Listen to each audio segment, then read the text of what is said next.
back to another episode. Today I'm going to be mostly chatting your ear off and trying to explain what I've been doing. So for the most part, I haven't been riding my mini bike, mainly because I destroyed the carb. So I'm going to go buy the same exact one and do the same exact thing. Just try on here. I'm probably going to go to Go Power Sports, either get the GPS aftermarket style Mikuni or spend the $80 and actually get a real Mikuni. And for the rest of my time when I'm not working, I've been trying to gather parts and tools to work on my car.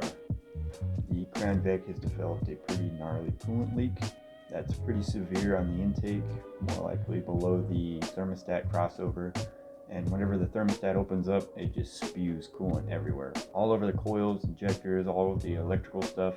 It's just not bueno. Big old giant box is what I need to get my car going again.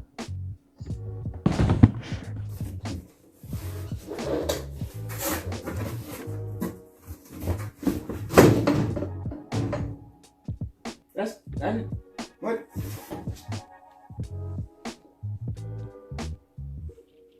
You're not an intake.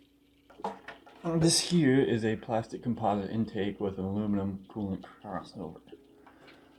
Now, where it was leaking in my car, it's going to be this gasket right here.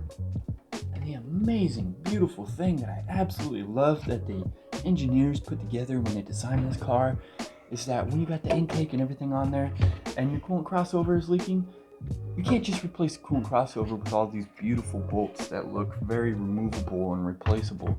No. The heads are sitting right there. You can't get to them. You gotta replace the whole freaking intake. And the reason why I didn't go with a crappy Dorman or anything else is, one, this actually has a brass inserts for the coil bolts. Not just plastic that it screws into, actual brass inserts. Number two, a lot of the Dormans have problems with either sealing problems or the crossover leaks in the same spot that mine is leaking. This ain't no old hot rod where you slap the intake on, got a little bit of a leak. Oh, she still runs, I'll fix it later. We'll pull off the intake and redo it tomorrow. No. The system's much complicated.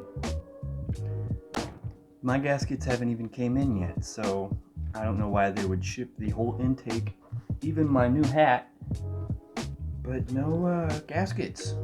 Nothing. I'm waiting another week to get those, and then the car should be up and running. I might do a video on me replacing the intake and showing you how difficult it is. Not showing you how to do it, but maybe what not to do, and a little bit of tips. Thanks for watching. I hope you watched it. And until next time, I'll see you when I'm putting this stupid thing on.